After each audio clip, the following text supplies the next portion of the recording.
Pop out the new links from my tweet account.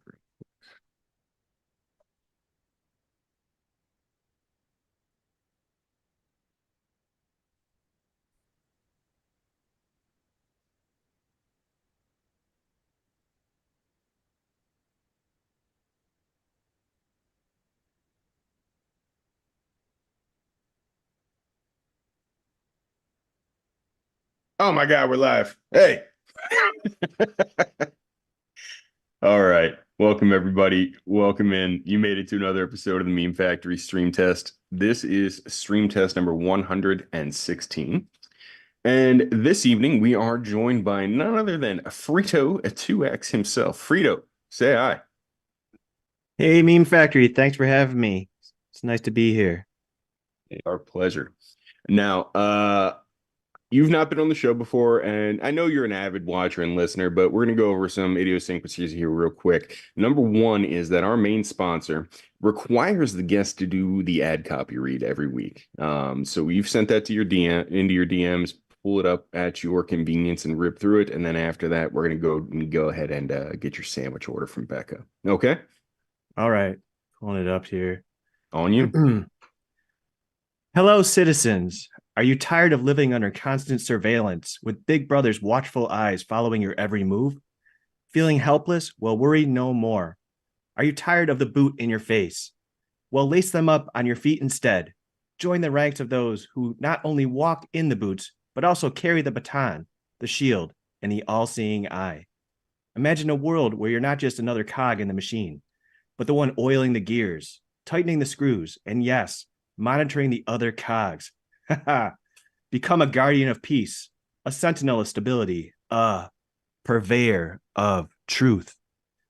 In a world of double think, be the thinker.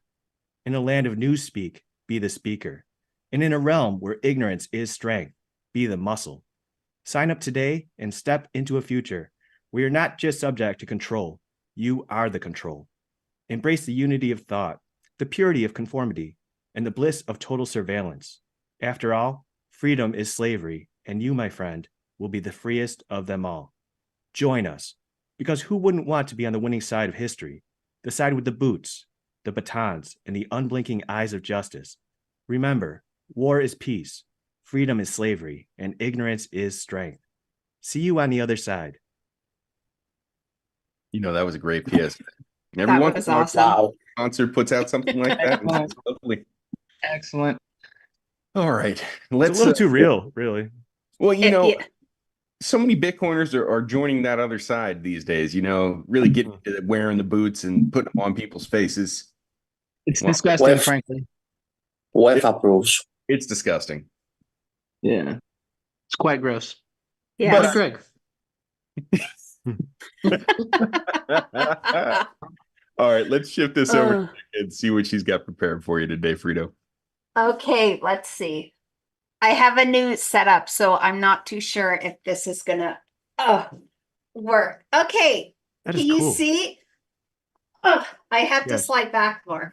Okay, I have three specials for you this week. So the first one is the Forger Sammy. So it's expired and backdated sandwich meat, and it's spread in between lies. It's guaranteed to make your stomach turn, and it comes with a bottle of red wine. And our Is it on next trial right now? Yes, it is. 30-day trial.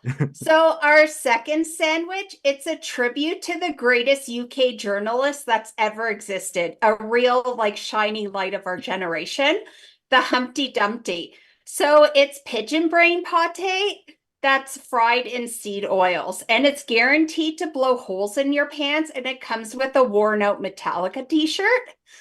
And our house special Our house special, Yellow's Don't Stop Believing Steak Sammy, it's been marinated in Red Bull for 822 days. And Yellow's having a pizza party this week with no Nice. protein. That's really cool. Good work. So thank you. So these are the specials, one or all if you're that risky. What am I supposed to do now? You're supposed to pick one. Tell me what you want to eat, dude. Yeah. Okay. Um, I'm gonna go with the forgers. Okay, excellent. I'll have Craig Wright send that right over to you. Thank you. Yeah, not a problem. You should auction that off. That's really cool. Auction off my whiteboard. That's actually Yeah. not a bad idea. All right, so Frito, give us the elevator pitch of what exactly it is you do in the Bitcoin space here.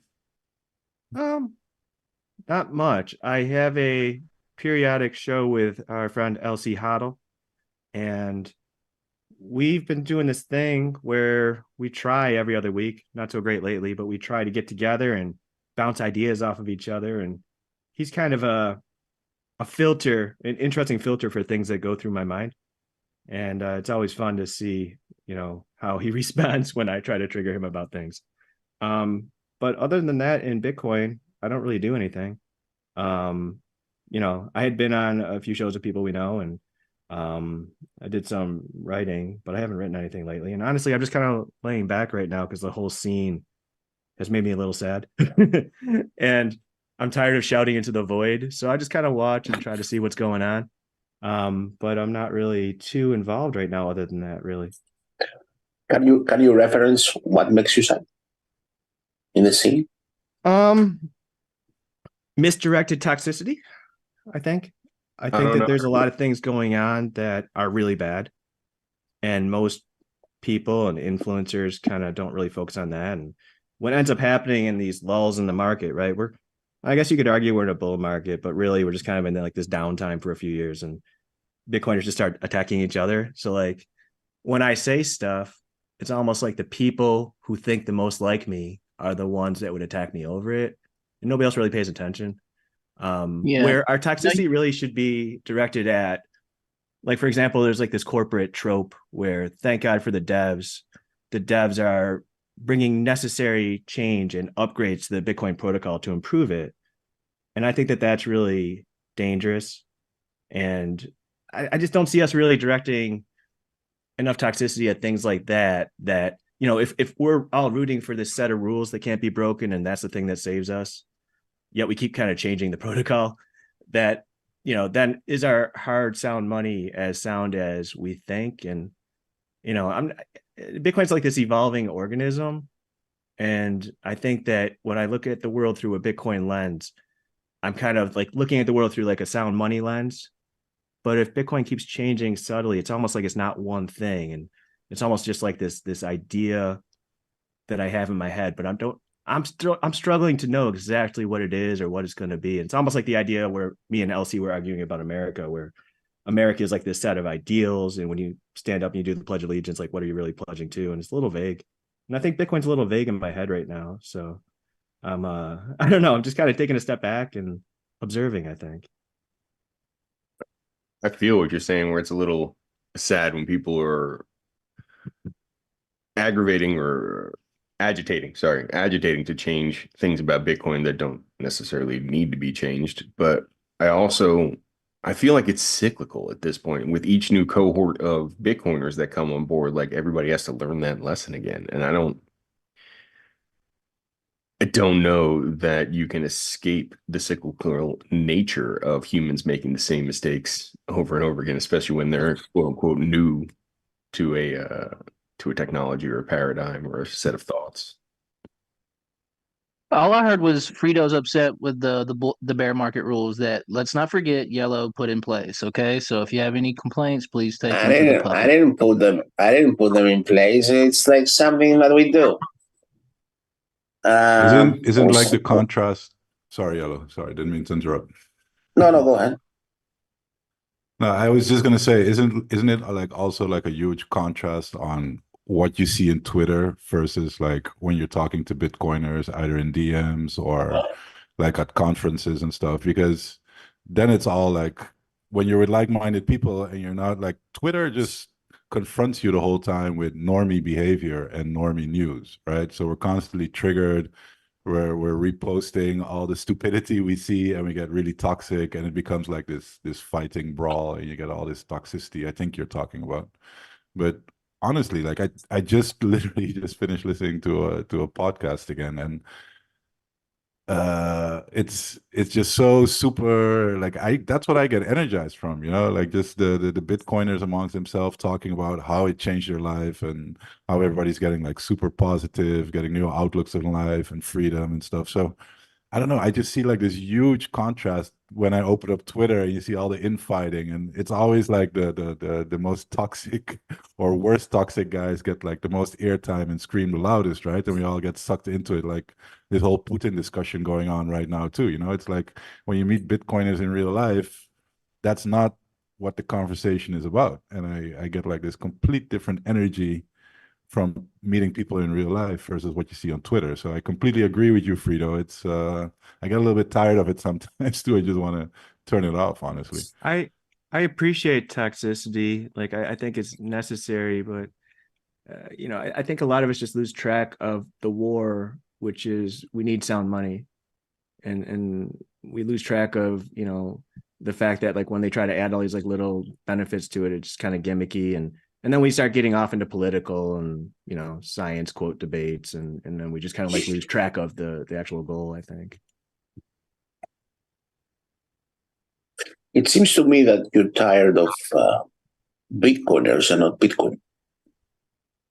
Yeah, I mean, I love the idea of Bitcoin. I'm not tired of that at all. Like, I think that's the only thing that really matters when we talk about how do we save the world, or whatever calling it is that people have, or whatever cause they care about. I think Bitcoin is the answer, but I'm a little bit pessimistic because I think that the door is open to change it into something else, and I don't think that we're not you guys, but obviously, but like the community is focused enough on kind of keeping it just being a ledger that keeps track of value.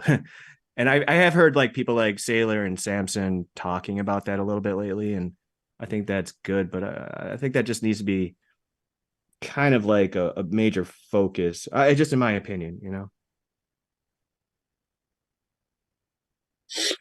You So, go ahead.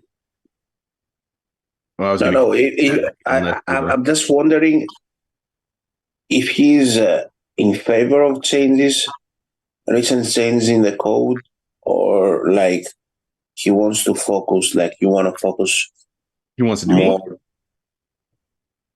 He you wants to mean do what me, to who? Yellow? Yeah. Yeah. I think that the whole thing just kind of needs, we use the term ossified. I think we need to kind of ossify it so that it just keeps doing what it's doing. It's doing what it needs to do for me.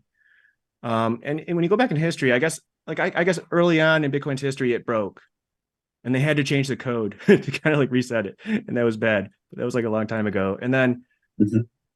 then you had the whole fork wars thing. And, I was cheering for SegWit, right? I wanted SegWit to beat Segwit2X, but it wasn't really a choice between leave it alone and, SegWit. It was like, well, either the corporations win or it's SegWit, so it was almost like I wasn't even thinking about leaving it alone. And I thought that it was necessary to add, the quote upgrade for Lightning. I guess that's debatable, but since then, like a lot of the changes, I don't know, like people are arguing, oh, these are major upgrades, but every time you add another angle of attack, the thing that you're storing your life savings in is more at risk. And now you've got sketchy people with something to say about it, right? You got the ETFs coming in and really promoting this idea of upgrading it. And I think that's dangerous.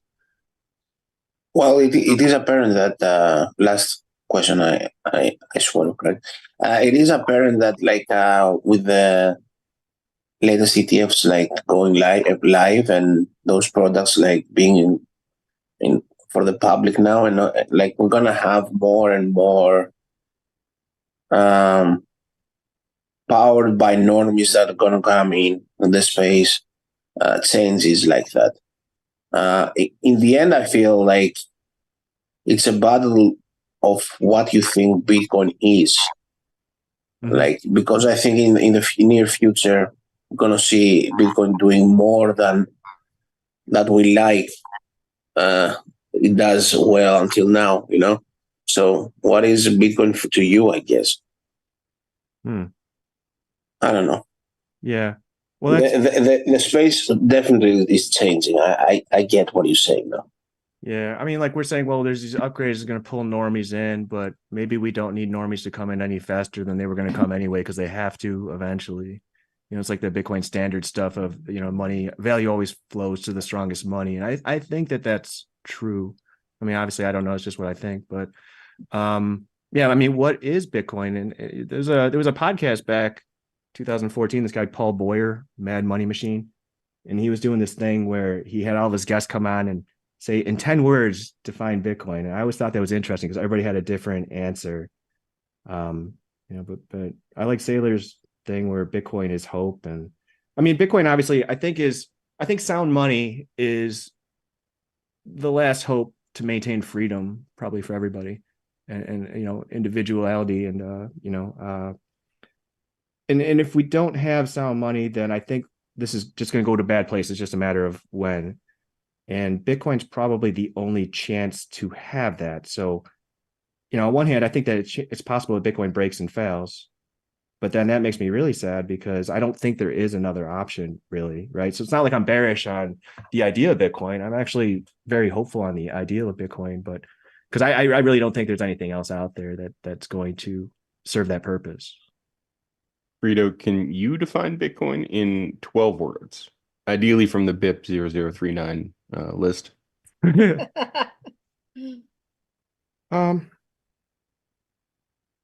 Bitcoin is fair money. You already Right. failed. You already failed. Just give me your seed phrase. That's what I'm saying. I mean, I just think money is a tool that's important, and it's being used to steal and disempower people, and you know, fixing that doesn't solve every problem, but it's the base layer probably of solving every problem. So I just think it's a fair tool for money. Something like a 6-word passphrase plus a 24-word seed phrase. I'm not that smart, Sean. Bullshit. What's your fiat profession? I'm a fiat medicine provider.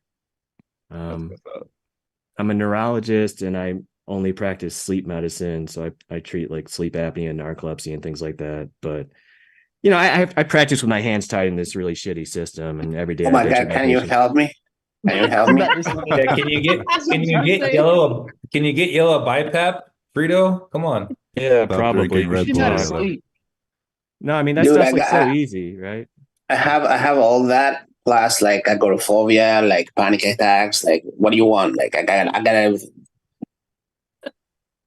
You have panic attacks from CPAP machines? I don't know what that is, but like I'm offended. See, people with sleep apnea, they're smothering themselves constantly, right? So they're trying to sleep and their airways blocked, and they're waking themselves up gasping because they have no air.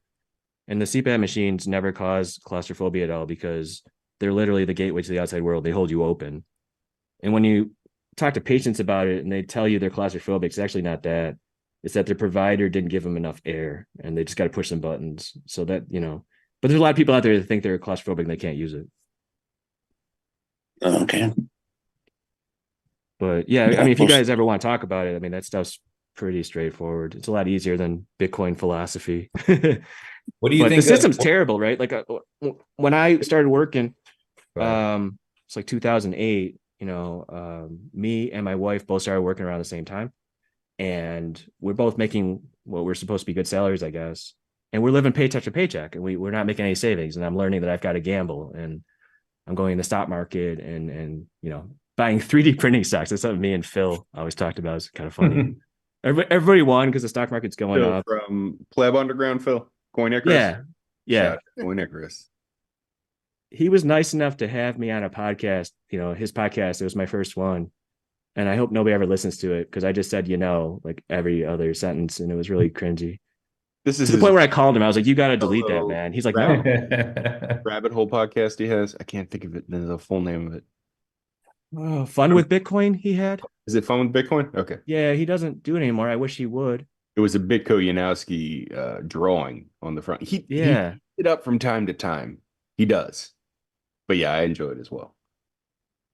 He's still putting together good content. You guys know it's just hard at this time in the market to keep putting out positive content. But you know, I'm really thankful to people like you that still do it. What are your thoughts on melatonin for sleeping? What are your thoughts on melatonin for sleeping? Well, since doctors don't make money on it, we don't know any more about it than you do. Yeah. But it's a hormone that your brain naturally makes, and it can be helpful. And we have a drug that basically does the same thing. But you want to the thing that people do wrong with that is they take it too late, because you're supposed to take it 2 hours before bedtime. So if you take it at bedtime, it actually keeps you from sleeping. Whoa. Noted. You inspired a meme that I intend to create tomorrow. You reminded me of a scene from Spaceballs where Dark Helmet is not getting anything done correctly, right? Everybody around him's failing at what he wants done. He's going, I'm surrounded by assholes, right? I feel like that's a perfect Bitcoin meme. Like, you could use it as a response to just about anything you see on Twitter from the fiat world. So I just wanted to say thank you for that, but I also wanted to get your insight into how you were using it, because that was interesting. Oh, well, I guess initially I used it like another stock because I had no idea what it was. And, it went from 400 to 1100, and I was just feeling really smart. And then it crashed to like 100, and I was an idiot. And then I forgot about it for a few years, thank God, because I was trying to sell it, but it never appreciated in price back to where I bought it from. So I just forgot about it. And then 2017 rolled around and it started going up again, and I realized it wasn't going to die. So from then on, I was using it for store of value. And I can say in 2014 and 15, I spent 20 Bitcoin on Cuban cigars, which weren't that good. So it was useful for means of transaction internationally for Cubans. But other than that, I haven't used it other than to store my time, right? And it's really useful for that. And I think it'll continue to be. I'm nervous longer term about price, but gosh, I think the next year or two is going to be, they're going to be face melting, really. I mean, just the stars are aligning, right? So, and I know better than to talk about price specifically, but man, this is the time of the market. And I mean, this is like 2016, like January 2016, it was like $400, right? This is that time in the market, because I think that the halving dictates the market more than the narrative of ETFs and things like that. So Wait, now, you mean stock to flow didn't drive price? Stock to flow really is a way of trying to explain what happens after the halvings, and obviously that model can't be trusted. But I think the rationale behind it's real, and I think when he does his charts with the color coding in terms of relation to the halving, I think that does explain things. And I mean, I don't know. I think it's just kind of obvious it's going to be bananas in the next couple of years, because what happens now is when the price goes up, all the yuppies that we know that wouldn't buy because it's too dangerous will, because now it's more mainstream, right? So that's a lot of yuppie money about to get unlocked, I think. Now, in a totally unrelated question, when you said the Dark Helmet line, I'm surrounded by assholes, what were you referencing? I said that? Totally. On your own podcast. Oh. I think it's hilarious you guys listen to that. Surrounded by assholes. I forget, man. I don't even remember what I was talking about. What was I talking about, Greg? That's what I'm asking you. You were talking about AI and robots and jobs. I think I was just bitching, man. I do that. I'm sorry. Well, bitch some more. Are AI and robots coming for your job? Are they coming for our jobs? Yeah. I mean, I don't know anything about it specifically, but you can see every job being replaced. And I think most of our jobs are already obsolete. I think mine is. I think you could program an app to do most of what I do, and it just won't be very touchy-feely, but the system's not going to pay for touchy-feely. I just don't think so. And my rationale for that is, when I look around my job, there's so many places where we cut corners now. There's so many places where we accept less and less quality care, that to take another step in that direction would not be a big deal. It'd just be like another day. And if the majority of healthcare costs is paying providers to talk nice to people, and they can just have that for free, I just don't see why they're going to keep paying us. And that goes for like the physical jobs too. I mean, when all the way up to surgeons and factory workers, like I don't see why that wouldn't be a combination of AI and robots. What do you guys think?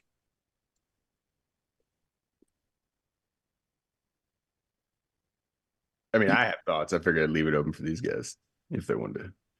Why? Because Yeah. sometimes I feel like I suffocate everybody when I just keep talking. So I mean, want to make sure that I'm not. You know, that's like Jeff Booth stuff, right? Deflationary pricing is necessary for what's to come in the job market. And then our fiat system makes inflationary pricing that's not going to work with that, and we're just going to head to a bad place. And that's what I see happening, because I don't see that really getting fixed. And I think the lifeboat's not going to be for everybody. I think the lifeboat's just going to be for individuals that are thinking about how to actually escape what's coming. I gotta say, I watched a video of Jeff Booth recently. He was presenting to some real estate group, and he was talking Presents to everybody. Sorry. Yeah, true. He was talking about one of the companies he invested with in Ego Death. They're making robots that are like human scale. They're 155 pounds. They can carry 55 pounds. And he's saying like these things are just going to replace all the wage work. And the only thing in the way right now, like they can already do the job better and faster than most humans. The only problem right now is like battery capacity. And they think in the next 3 years, the hourly rate for these things is going to go down from like 120 an hour to $5 an hour, and that is just incredibly disruptive. If you can buy a robot that just needs to be maintained, is never going to have a sick day, is never going to be late to work, is just going to get the job done. You know, Lowe's, Home Depot, Walmart, all these giant corporations are just going to buy a bunch of these things, and bye bye people. You don't have to pay them anymore. So you're saying depopulation? No, depopulation. That's a different strategy. Those go hand in hand, though. Yeah, Because then you won't have the workers like providing tax receipts to the government either if you just have a bunch of AI bots there. Yeah, but you think about it, goes hand in hand with what fiat wants to do. Whenever I think about like AI and robots, personally, I feel like it's a new thing, but it's like an old thing. Yes. It's one of the oldest thing ever. It's slavery again, right? So out of nowhere, the modern society is gonna have like a abundant like tool to be used that you don't pay, you don't like you maintain it a little bit and that's it, right? So that frees a lot. That provides a lot of options. That also, from the other hand, is going to make a lot of people dependent on governments, and like because they won't do anything else. Like they gotta, I don't know. It's a weird path we are, I guess. Who knows? The governments don't need people to pay taxes because they can print the money now. And when the governments have the technology on their side, they won't really need us to do stuff either. So I'm not really sure they're going to need us to work. Well, they're going to need us from the point of view of like, in order for them to be the ruling class, they have to have a class beneath them. Yes. Mm-hmm. I think that they're not going to need that many of us. You're right there. I agree with that. That's why I said the first thing I said like was depopulation. So they've got the lower class, which is probably 99%, and they're getting their UBI. What?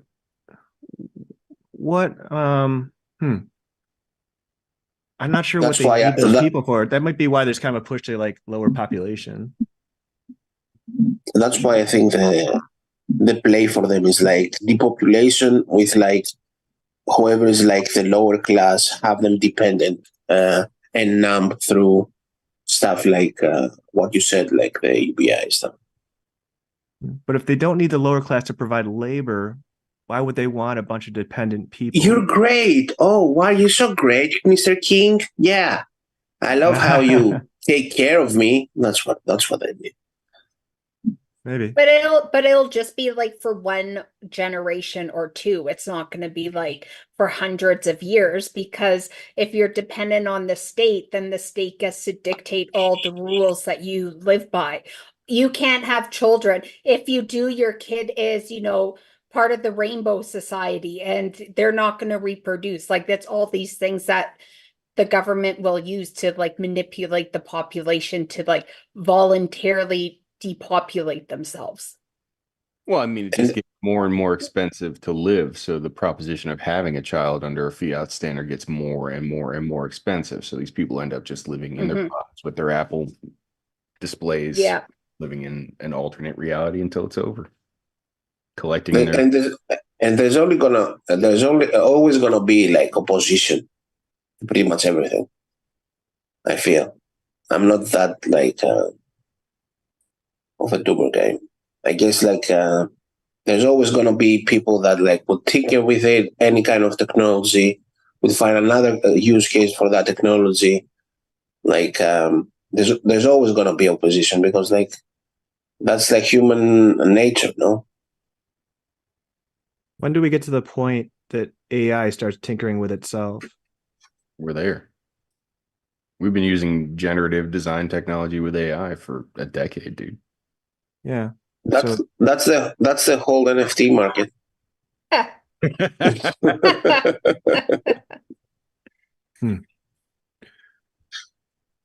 So we headed for the Wally world? Is that what's happening? We all just going to be in floating chairs with screens in front of us and smoothies? Yeah, we're well on our way there. I'm already there. Yeah. Especially when I see especially when I see people on like the e-scooters like scooting around. Two of them, and they're on their phone. I'm like, oh, okay, we're getting closer. Yeah, I'm busy in the sleep apnea world. It's rampant. Why is it rampant? When people gain weight, it makes it worse. So, as the population gains weight, I get more busy. It's a fiat-proof job, is what you're telling me. It's either that or selling liquor. I think that's or the Apple goggles. So how many episodes have you guys done on this show? This is number 116. Wow. That's it. Awesome run. Is this the last one? Oh, we're done now? Okay. When you get down to me as a guest, it's a bad sign, man.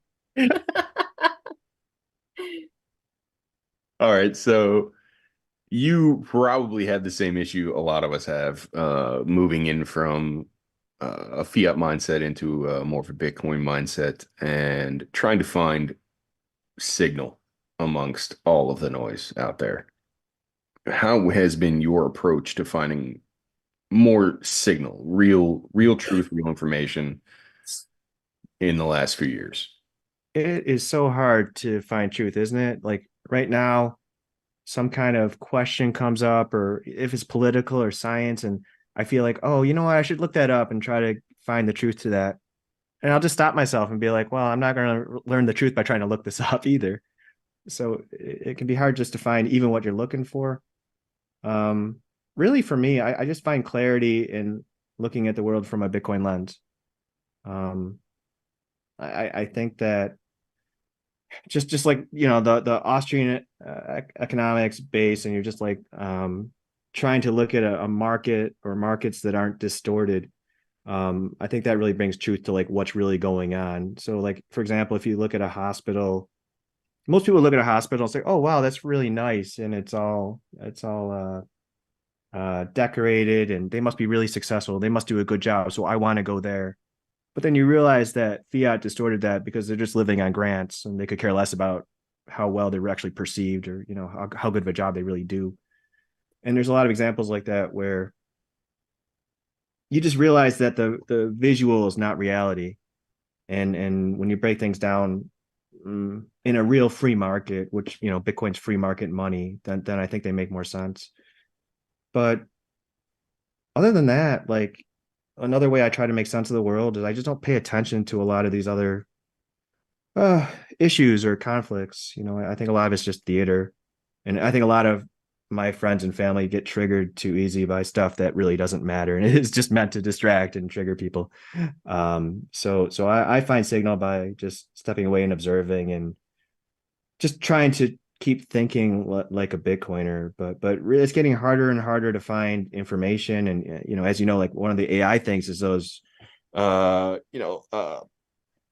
videos, the deep fakes, and they've got just AI bots in real time talking to you in a perfectly gaslighting way. And I think people are in trouble increasingly as they try to look for signal.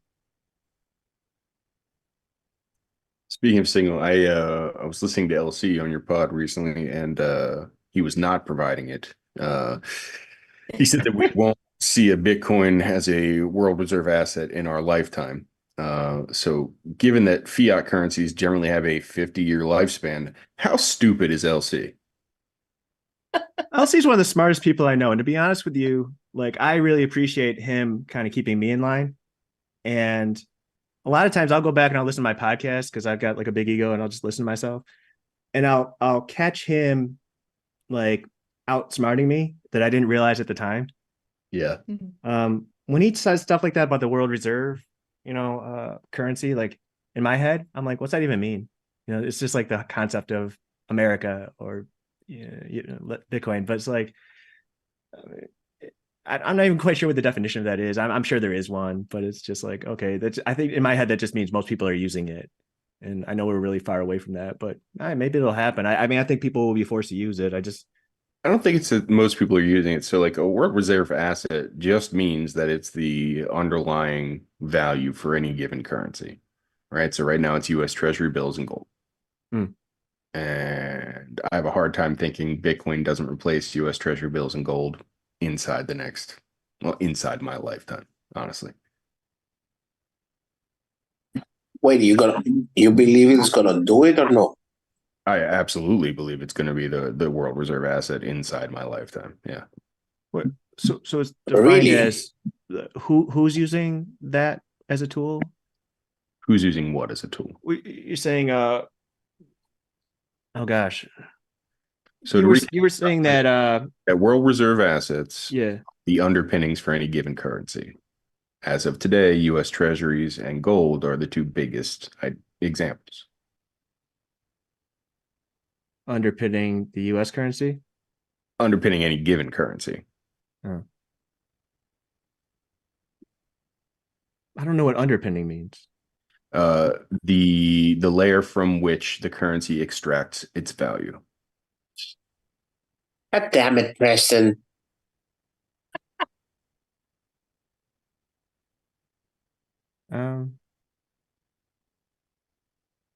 So I mean, like there's just like a market for everything though, right? Like just everything is just kind of like binary and tradable. Yeah, there's a market for everything, and you can see Bitcoin swallowing all of them at an exponential speed. So like given that trajectory and given that we're all bad at figuring out how fast exponential things actually happen, I think it's a given that this replaces the current world reserve assets inside my lifetime. Just like the internet replaced and digitized so many brick and mortar businesses like newspapers, right? You're going to see the same thing happen with Bitcoin digitizing and dematerializing money and world reserve assets. It's just going to happen fast. It's already happening faster than the adoption of the internet. Do you guys see people in your lives adopting it recently? Oh yeah. Yeah, I don't buy it. I've been chatting with a lot of people recently about Bitcoin and set up one of my good friends who I've been talking to about it for a long time with some hardware wallets this past weekend. And usually when that action starts picking up and people are asking you to help them get acquainted with Bitcoin, here comes the bull. Yeah, but like a lot of Hasn't really people started for me. A lot of people have Apple stock too. So Yeah, but Apple stock is not on a trajectory to overtake treasuries or gold.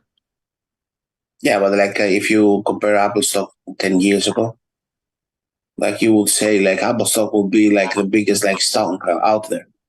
Yeah, It but will say the Apple guy will be saying stuff like that too. I know Right. that it's not the same thing, but what I mean is like just because like something has a trajectory going up price wise, like it doesn't mean that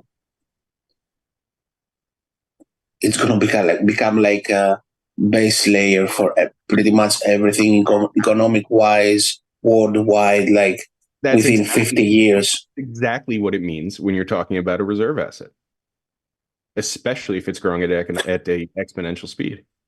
Dude, we didn't even get to fucking 100K. I'm still fucking doing DSB in my 13th year. What are you talking about? In 50 years, we're gonna become like, I don't buy it. 0 on a fucking mailing list with like 12 people.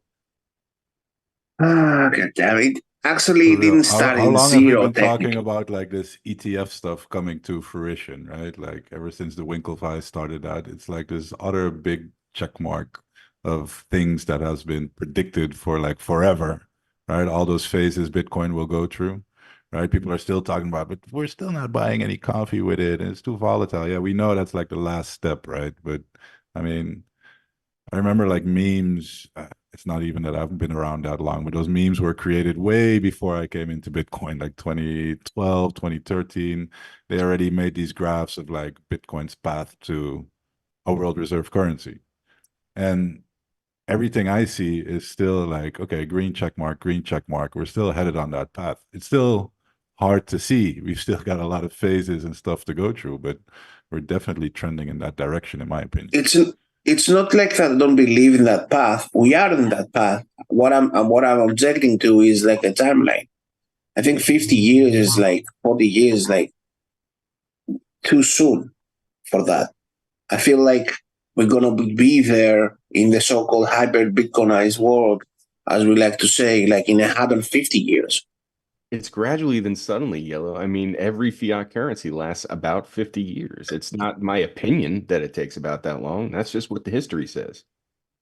My view is that I just don't know what the timeline is going to be. I just know we're heading in that direction. And I've become a little bit more bearish on the timeline just because of what happened this past cycle. I noticed that in myself. I'm like more conservative. And people were calling for like 1 million in like this cycle next year or whatever. I'm just not buying it. But This stuff's yeah, it could happening happen. I'm still fast, open though. to it. I'm just not counting on it.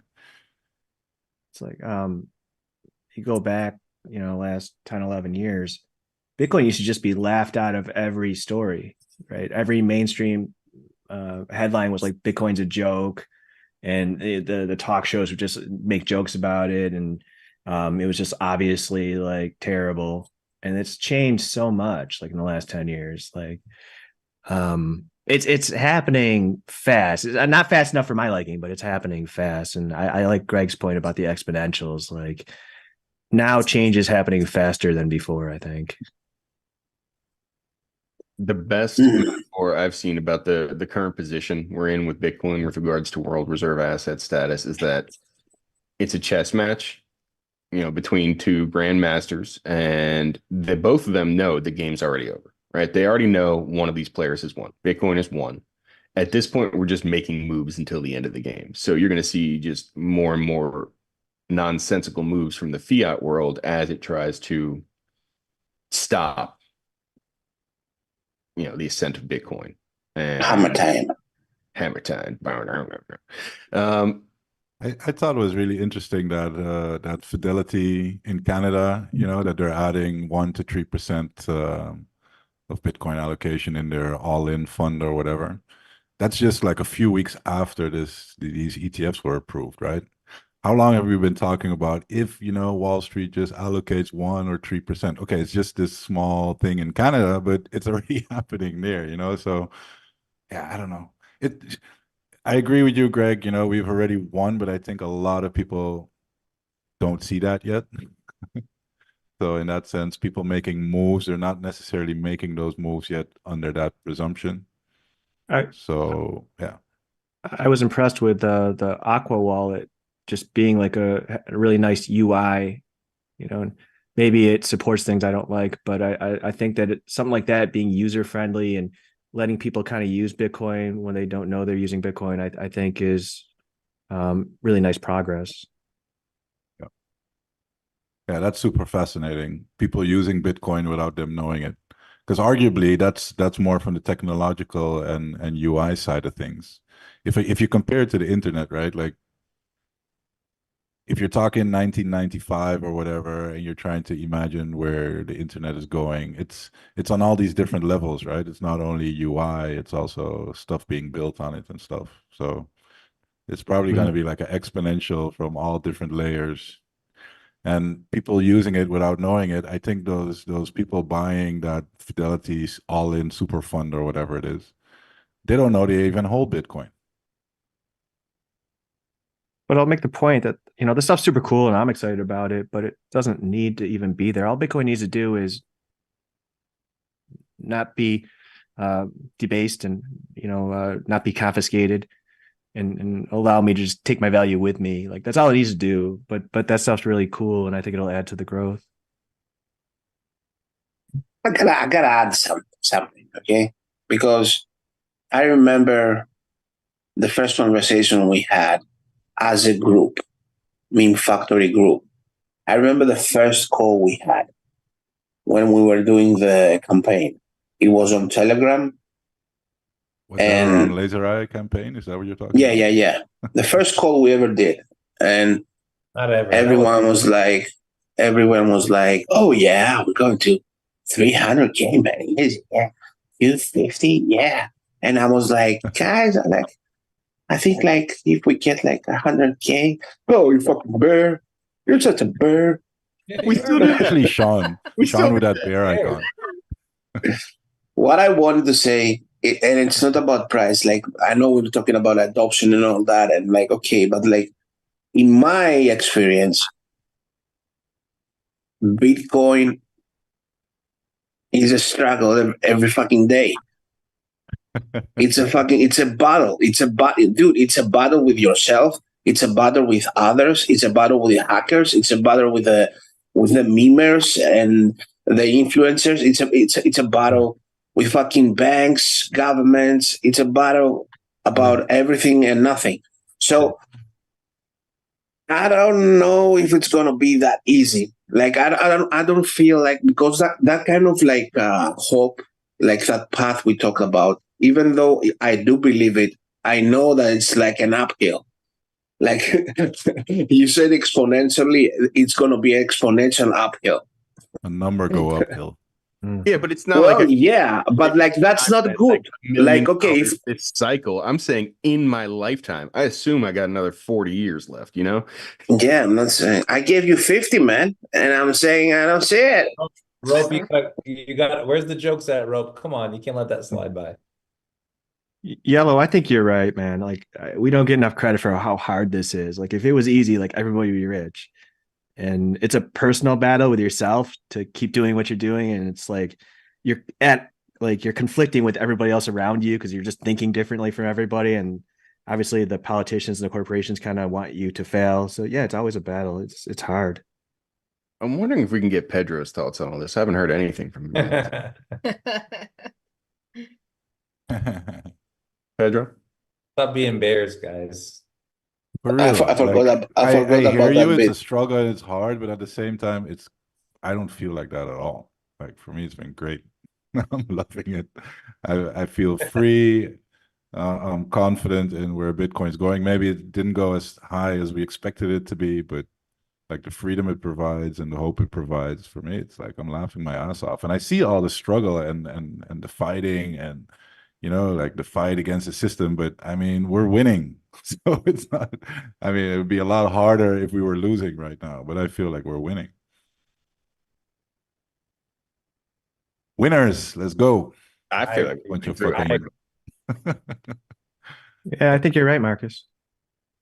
Yeah, sometimes it's hard, but it seems like the majority of the time we have the tools to win against the central banks. Something that gold bugs never had. Don't go there. Lively up yourself and don't be a drag. What does winning look like to you Lively guys? up. Yeah, that's a Where are we at great when we win? question. Living in That's a great question because, like, if you're gonna win by price, and at the same time, the basic like abilities of Bitcoin are like captured, like, so what? Like, we did nothing. What's the point? Like, if it What if, what if it basic bec- abilities are captured though, Yellow? What are you so pessimistic about? Is well, Bitcoin captured? I don't think it is. well, we had a certain company that like set it the stage for all the plebs to normalize the coming ETFs. The coming ETFs are now here, and they're gonna onboard like more people that has ever been born onboarded to Bitcoin. They're gonna use it like a fucking stock. They won't be able to hold and do whatever they want, like with their keys. They won't be able to use it like peer to peer, and it's going to be more normal to do that than be the crazy and the criminal. And what are you doing? It's not safe. Why are you using that? Like, why don't you buy that BlackRock thing? And then we're going to see titles in the news praising Bitcoin all of a sudden, but it's going to be their version.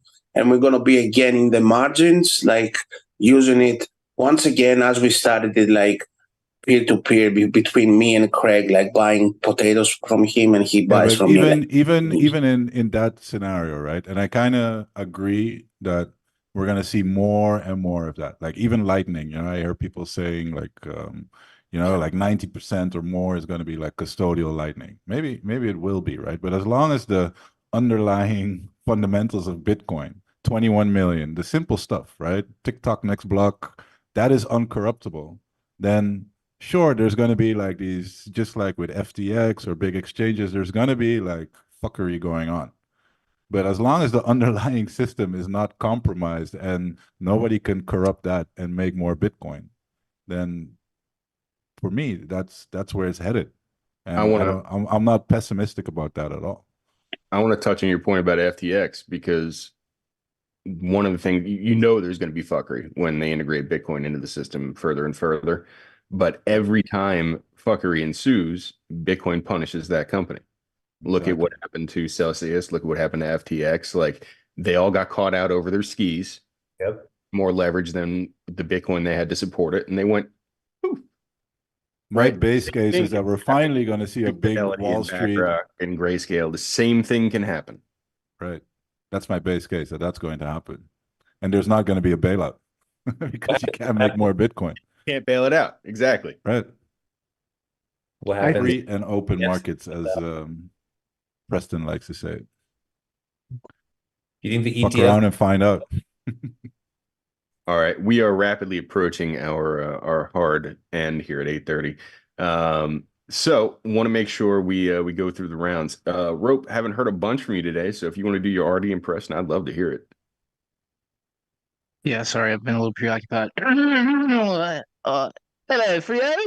It's RD here. Get me notes real quick, mate. And here we go. All right, let's see. If the meme factory did exist, which we all know it doesn't, which one of us would you like? Which would you retweet? And which one of us would you mute? And for bonus points, which one of us would you zap? Oh gosh. I guess I'd like Becca. I'd retweet Yellow, and I gotta just give Yellow credit for that video he made about the technical analysis. Like that's the one I would retweet. Thanks. I would mute myself, and I would No, you can't zap. do that. Can't do that. No. You can't do You that. can't mute yourself? Back up. No, get on the meme factory. Factor? Don't make me mute somebody. Just mute Greg. Nobody likes Greg. Fuck him. It's your easy answer. All right, yeah. Fuck you, Greg. I'm gonna mute you. There you And go. What does zap mean? You give me money. That's what it means. Are you All on? right, Rope. I'll give Rope money. Okay. Thanks. Like that. All right, tripping over well that. done. Go Well build done. my tunnels. I appreciate you guys having me. It's been awesome. I've been a fan of all yours for a while. You guys just don't know it. I think that we're more likely to win individually before society wins with Bitcoin. I think that if we can use it as a tool so we can take advantage of, natural deflation and maybe escape debt slavery. Like, to me, when I get to that point, that's a win where I can say no and do what I want. So that's what I look at as like a winning point. All right. Well, I've got one last thing you can't say no to. Well, it's really going to come from Sean here. Something about a block height. Okay, Frito2X, my man. Do you know what happens at block height 840,000? No, sir. The halving, every 210,000 I blocks. was gonna guess that, but it's too easy. Come on. It's gonna be a softball. Come on, you know that every 210,000 blocks, fourth halving is coming up. And obviously we're going to El Salvador to celebrate. Are you coming or Oh shit. are you What is this? April? April? Not coming. April? Yeah, I might have to now that I know you. April 420. April 3rd through the 5th. I will get back to you on that, 420. but I will definitely look into it. Excellent. The It'd be halving cool to see you all. party is April 3rd through the 5th. All right, Okay. Frito, take a minute to show where people can find what exactly you're doing here. Anything, the podcast, anything else? Give it up. Elsie and I hopefully we'll get back to our show soon. It's the Blue Collar Plebcast. There's two of them. You got to go to LC's. And hopefully we're still doing that. I'm on this show, and right now that's it. But I will be lurking in the shadows and watching. So I'll be around. Well, we really appreciate you coming on this evening. Thank you for your time. Back to Thank you, Sean. everybody. Hello, Rope. Thanks, Mark. Frito. Thanks, Yes. Frito. Thank you. Thank you. Appreciate you all. We're sorry. We're All right, so- Pedro. Do the thing. Do the thing, Pedro.